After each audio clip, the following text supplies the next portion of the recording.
I've been blind since I was 5 years old, so I'm nearly 38 now. So I mean, I've been a user of public transport, and in particular taxis, for most of my life, definitely all my adult life. So for me, I couldn't get around and be independent and live the life that I want to live without taxis and without other forms of public transport. This training for taxi drivers is going to be really, really good, because it's going to improve their services, show them that there could be much more custom out there for them, and you're more likely to use someone who's got a really good positive attitude than someone who hasn't. Taxis are vital to me, especially when there is no other transport available. There's no footpaths for me to get to my daughter's house, so I have to take a taxi from my house to her house, which is only 2 miles. If I can't get a taxi, I can't go visiting, and I can't have an intersocial life and interact with other people, and I'm on a group of committees, and I can't get to my committee meetings without it. Well, the taxis are very, very important.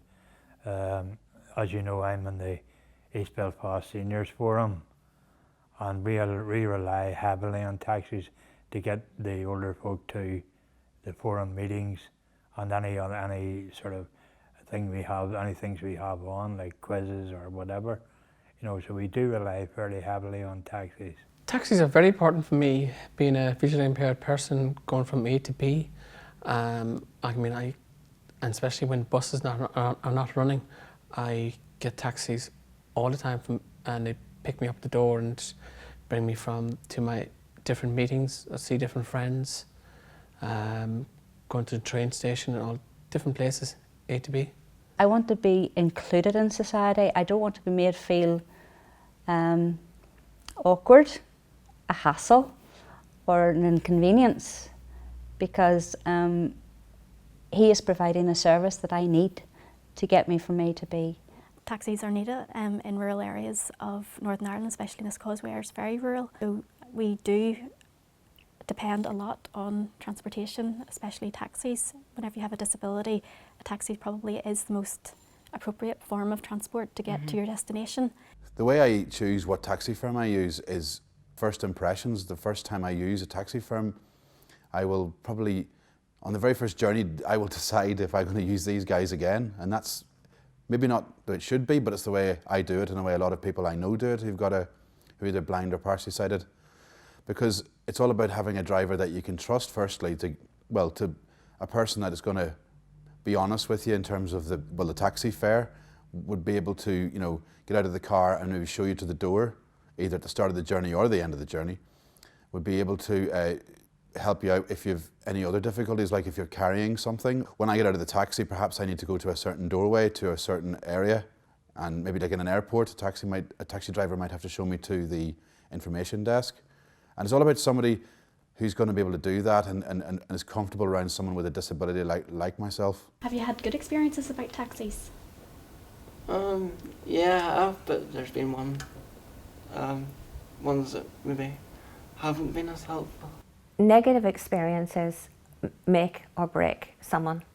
If you have constantly negative experiences with your taxi driver, for example, honking a horn outside your door to wherever you're staying, maybe a hotel or something, not coming in for you, that causes all sorts of panic. Again, I go on about the planned journey, but if your taxi driver doesn't come into a hotel lobby to pick you up or something and says they're outside, that could be a million miles away if you don't know the area you're in or where you are. Disabled people, we know each other and we talk to each other, don't we? Yeah. And if something works, we'll let each other know. So it spreads like a virus, as does bad news.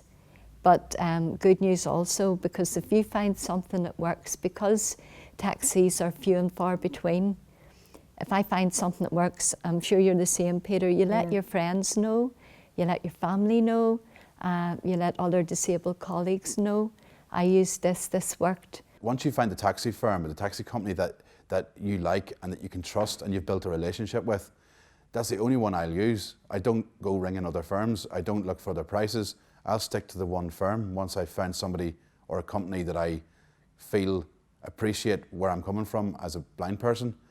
So to me it makes total sense that as a taxi driver, by offering good customer service and a good level of disability awareness to your customers, well, they're only going to come back, and they're only going to spread the word and tell people who they encounter on their day-to-day journeys about the great service that they had. I mean, to me, it makes total sense.